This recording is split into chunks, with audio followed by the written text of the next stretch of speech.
Wanasayansi wanakuambia kwamba mtoto anampenda sana mama kwa ajili ya masuala ya misosi. Mtoto wa kiume wenyewe walikuwa wanaongea katika tafsiri zao, lakini wakakwambia kwamba mtoto wa kiume anampenda au wa kike anampenda sana baba yake.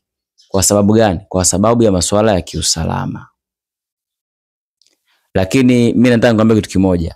Hata leo katika jamii ambayo tunaishi, watoto wanampenda sana mama. Kwa sababu gani? Kwa mujibu wa Qur'ani na Sunna, watoto wanampenda sana mama na kumweka karibu mama. Kwa sababu gani?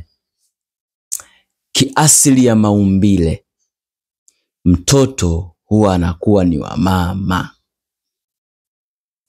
Kisharia ya maumbile, mtoto huwa anakuwa ni wa mama, na ndio maana anaumbiwa katika tumbo la mama, na ndio maana mtoto anakuwa na huruma sana na mama kuliko baba. Hata katika maisha ambayo tunaishi, siku moja nimepanda daladala bwana, hasa pakawa pana yale marudio yao yale ya makamari yale ambao wanachezaga, si unapiga menyu, si unalipia buku afu unasubiria wakutangaze. Hasa siku hiyo pakawa panatangazwa, anasema leo ukishinda unachagua wewe, kiasi chako napewa, na kinachobakia kidogo unamtaja mmoja katika unaowapenda wewe tumtumie. Bwana alikuwa ni mtu mzima kidogo, ana miaka kama 40 kadhaa. Aliposhinda bwana akaambiwa, sasa umeshinda sawa, na unataka kumzawadia mwingine umpendaye nani? Mtu mzima wa kiume huyo akasema, hiyo bwana ipeleke kwa mama yangu mzazi. Akasema yani hichi kitu abadan katika dunia huwezi ukiondoa. Mtoto, mapenzi ya mtoto kwa mama yake, yani huwezi kukiondoa hichi, kwa sababu kipo katika maumbile. Kwa hivyo mtoto huwa anapenda sana mama yake. Kwa sababu gani? Kiasili ya maumbile, mtoto huwa anakuwa ni wa mama. Mtoto anakuwa wa baba kutokana na nini? Mtoto anakuwa ni wa baba kutokana na mkataba wa ndoa. Yaani baba, mimi na wewe tunapewa watoto, haki za watoto kutokana na mkataba ule ambao tuliingia katika wakati tunaoa.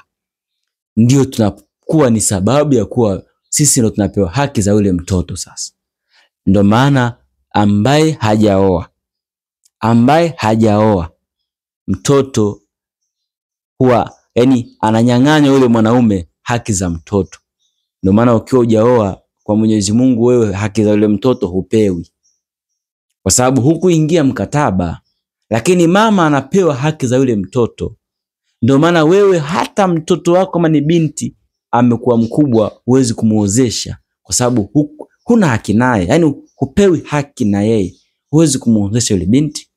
Lakini kama yule binti, kama wewe na yule mama mlizaa watoto wawili, labda wa kike na wa kiume, afu yule wa kiume akawa mkubwa katika yule mama mmoja, afu kufunga nao ndoa, wewe baba hutaweza kumuozesha yule binti, ila yule kaka wa yule binti atakuwa na uwezo wa kumuozesha yule binti, kwa sababu wote wanatoka katika tumbo moja na mama yake, na mama ndo kaachiwa haki za yule mtoto kwa sababu yeye ndiye aliyemzaa na kichotoka kule tumboni mwake ni chake. Kwa sisi wanamume huwa tunapewa tu haki za wale watoto, lakini kiasili ya kimaumbile mtoto huwa anakuwa ni wa mama, na ndio sababu inayopelekea watoto wengi kuwa wanaegemea upande wa mama. Baba sisi tutaforce tu baba kidogo, lakini kiuhalisia ndio hivyo. Lakini mwadilifu zaidi katika watoto ni yule ambaye anatambua mchango wa baba, anatambua mchango wa mama, na wote hawa anawahudumia katika hali ambayo haionyeshi kuwatenga au kuwatenganisha. Ijapokuwa kihisia mapenzi anajua kabisa hapa mama yangu ni more than. Kwa hivyo ndugu zangu katika imani, kapenda leo bwana tufahamishane jambo hili, japo nishe kuliongelea huko nyuma, lakini leo ngasema niliongelee tena. Allah tabaraka taala tujalie tuwe ni wenye kukamilisha saumu salama. Tupo katika 10 la mwisho hili, tuwe ni watu wa kufanya ibadati, na sio tu tukimaliza 10 la mwisho tuache kufanya ibadati. Tukimaliza 10 la mwisho tuendeleze, kwa sababu kile ambacho tumekianza kisio ndio mwisho, bali kiwe ndio mwanzo wa kuendeleza zaidi na zaidi na zaidi. Allah tabaraka wa taala atusimamie. Assalamu alaikum.